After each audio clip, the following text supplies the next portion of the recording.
Friends, ఒక మనిషి జీవితంలో ఎన్నో రకాల ఒడిదుడుకులు ఉంటాయి. అయితే విజయ్ జీవితంలో కూడా తన ఫ్యామిలీ లైఫ్‌లో చాలా రకాల ఒడిదుడుకులు వచ్చాయి.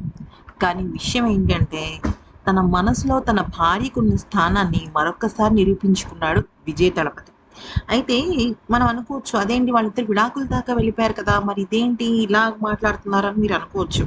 కానీ జరిగిన పెద్ద విషయం ఏంటి అంటే, అసలిప్పుడు ఈ వార్త తమిళనాడు ఇండస్ట్రీని, ముఖ్యంగా తమిళనాడు రాష్ట్రాన్ని షేక్ చేసి పడేస్తుంది.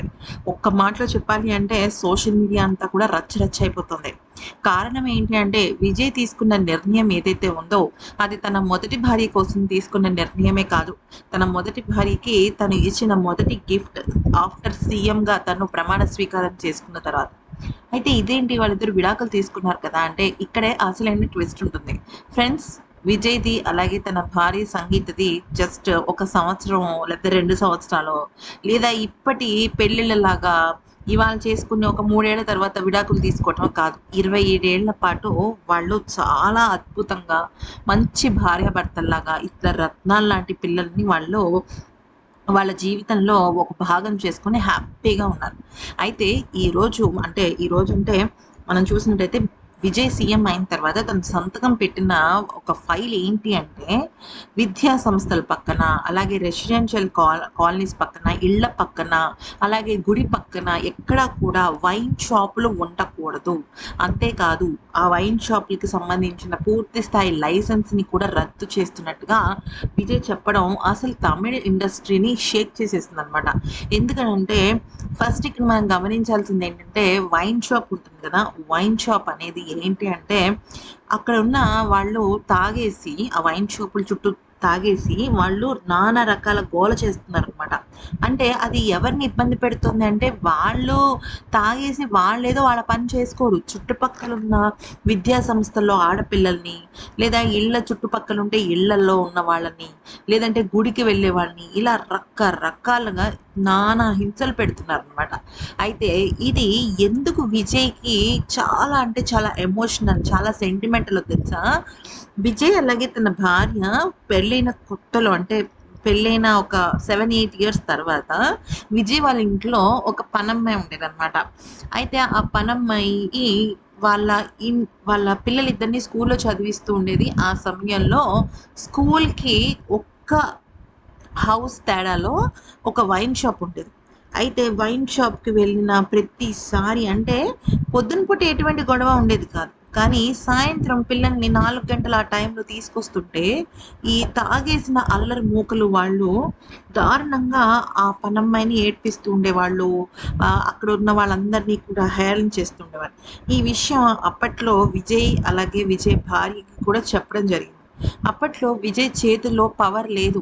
అయితే అప్పుడు అక్కడ తనేం చేశాడంటే, విజయ్ తన దగ్గర ఉన్న, అంటే తనకు తెలిసిన పోలీస్ వాళ్ళకి ఆ విషయాన్ని కంప్లెయింట్‌గా ఇస్తే అది కొద్దిగా సద్దుమణిగింది. కానీ తన మనసులో ఒక్కటే వచ్చింది ఆలోచన. సరే, ఈమంటే మాకు తెలిసిన అమ్మాయి, మా ఇంట్లో పని చేస్తున్న అమ్మాయి కాబట్టి తనలా చేసింది. కానీ ఎంతోమంది ఆడపిల్లలు ఇంత ఇబ్బంది పడుతున్నారు కదా! మరి వాళ్ళ సంగతి ఏంటి అని అప్పట్లో ఆలోచనొస్తే, వాళ్ళ మిసెస్ అందనమాట. వాళ్ళ సంగీత ఏమందంటే, నాకు ఎప్పటినుంచో ఈ ఈ దీనికి సంబంధించి ఒక పెద్ద రూల్ తీసుకురావాలనుంది. నేను గనుక సీఎంనయితే నేను అదే చేస్తాను అని చెప్పేసి చెప్పిందనమాట. అయితే అది మనసులో పెట్టుకున్న తర్వాత వైన్ షాపుల విషయంలో ఇటువంటి ఉక్కుపాదం వేశాడు. అయితే చాలామంది ఏమంటున్నారంటే, మన తెలుగు రాష్ట్రానికి అద్భుతమైన చీఫ్ మినిస్టర్ ఎన్టీ రామారావు గారు కూడా ఈ మందుకి సంబంధించిన విషయంలో ఉక్కుపాదం వేశారు కదా అప్పట్లో. ఇంత గొప్ప మహానుభావులు అందరూ కూడా మంచి మంచి నిర్ణయాలు తీసుకుంటారని చెప్పేసి చెప్పడం అయితే జరిగింది. సరే, ఇక ఆ ఆ నిర్ణయం తీసుకున్న తర్వాత విజయ్ తన భార్యకి మెసేజ్ పెట్టారంట. నువ్వు నన్ను కొన్నేళ్ల క్రిందట అడిగిన ఆ కోరిక నేను ఇప్పుడు నెరవేర్చగలిగాను. కోర్స్ లేట్ అయింది, బట్ తీరింది అని చెప్పడం జరిగిందంట. అసలు నిజానికి ఆ మాట విన్న తర్వాత సంగీత ఎమోషనల్ అయిపోయింది. తను ఒక చిన్న మాట కూడా రాశాడంట చివర్లో. ఇది నేను సీఎం జోసెఫ్ విజయ్‌గా నేను ఈ మాట చెప్తున్నాను నీకు అని చెప్పి చెప్పడం జరిగింది. ఫ్రెండ్స్, ఇది కేవలం తన భార్య, అలాగే తమిళనాడుకి సంబంధించిన అంటే ఆ ప్రాంతాల్లో ఉన్న ఆడవాళ్లే కాదండి, ప్రముఖ హీరో విశాల్ కూడా hats off to you Vijay. ఎంతో మంది ఆడపిల్లలు అలాగే ఫ్యామిలీస్ ఈ తాగుబోతు వాళ్ళు ఎవరైతే వైన్ షాప్ పక్కన రకరకాలుగా రచ్చ చేస్తున్నారో వాళ్ళు నాకు ఎన్నో సందర్భాల్లో చెప్పడం జరిగింది. యాజ్ ఏ నార్మల్ పర్సన్ నేను ఒక ఏరియాలో ఆపగలను, 2 ఏరియాలో ఆపగలను. కంప్లైంట్ ఇస్తే తీసుకుంటాను. కానీ దీనికి సంబంధించి రాష్ట్రంలోనే ఒక బిల్ పాస్ అవ్వాలి కదా! ఆ విషయంలో విజయ్ తీసుకున్న నిర్ణయం నిజంగా హ్యాట్స్ ఆఫ్ చెప్పడం కాదండి, నెక్స్ట్ లెవెల్. అంటూ ఉంటారు కదా, భర్తకి ఒక మగవాడికి ఏదైనా ఉండొచ్చు మనసులో, ఎటువంటి ఉద్యోగం చేస్తూ ఉండొచ్చు, వ్యాపారం చేస్తూ ఉండొచ్చు. కానీ తన భార్య తన మనసులో ఎంతో లోతుగా ఉంటుంది. అయితే తన ఫ్యామిలీలో 27 సంవత్సరాలు వాళ్ళిద్దరు మంచి కలిసి కాపురం చేసి ఇప్పటికి కూడా విజయ్ నాకు నువ్వు విడాకులు ఇవ్వని చెప్పలేదు. కానీ తనే వేరే మూడో మనిషిని తట్టుకోలేక ఆ రకంగా నిర్ణయం తీసుకుంది. బట్ అది కన్ఫర్మ్ అవ్వలేదు. అయితే ఈ విషయం పైన సంగీత చాలా హ్యాపీగా ఫీల్ అయిందంట. అఫ్ కోర్స్ తను ప్రమాణ స్వీకారానికి రాలేదు, దాని గురించి చాలా ఎమోషన్ అయింది, బాధపడింది, ఏం చేయాలో అర్థం కాని పరిస్థితిలోకి వెళ్ళింది. బట్ ఈ ఈ నిర్ణయం కేవలం వాళ్ళనే కాదు, తమిళ రాష్ట్రాన్ని కాదు, తెలుగు రాష్ట్రాల వాళ్ళు కానీ, హిందీకి సంబంధించిన బాలీవుడ్ కానీ ప్రతి ఒక్కరు కూడా చాలా గ్రేట్ నిర్ణయం తీసుకున్నారు విజయ్ గారు. అసలు ఇప్పటి వరకు 60 సంవత్సరాల పాటు ఈ డిఎంకే కానీ అలాగే అన్నా డిఎంకే కానీ వీళ్ళెవ్వరూ చేయలేని నిర్ణయం మీరు తీసుకున్నారు అంటూ హర్షించారనమాట. అంతేకాదు ఫ్రెండ్స్, రాబోయే రోజుల్లో అసలు విజయ్ తీసుకుంటున్న నిర్ణయాలు వేరే లెవెల్లో ఉన్నాయన్నమాట. మామూలుగా లేవు అసలు ఆ నిర్ణయాలు, అంత గొప్పగా ఉన్నాయి. అయితే దీని గురించి ప్రతి ఒక్కరూ ఆయనకి పర్సనల్గా మెసేజెస్ కూడా పంపించారు అనమాట. సో విన్నారు కదా అండి. ఈ వీడియో కనుక నచ్చినట్టయితే లైక్ చేసి సబ్స్క్రైబ్ చేసుకోండి.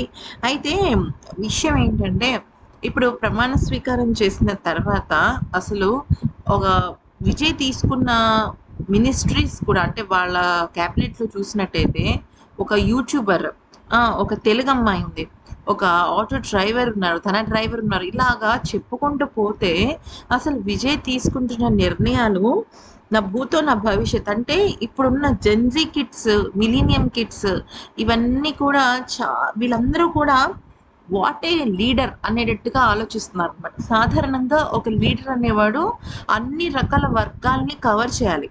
కానీ విజయ్ విషయంలోకి వస్తే తను వేరే లెవెల్లో ఉన్నాడనమాట. వేరే లెవెల్ అంటారు చూసారా, కప్పు ముఖ్యం బిగులు అన్నట్టుగా నిజమే, తన జీవితంలో సీఎం ముఖ్యం బిగులు అది సాధించుకున్నాడు అనమాట. అర్థమైంది కదా. ఈ వీడియో నచ్చినట్టయితే లైక్ చేయండి, మీ అభిప్రాయాన్ని కూడా కామెంట్ సెక్షన్లో చెప్పండి. అలాగే మా ఛానల్ని సబ్స్క్రైబ్ చేసుకోండి. నచ్చితే ఇంకాస్త వీడియోని షేర్ చేయండి. Thank you for watching.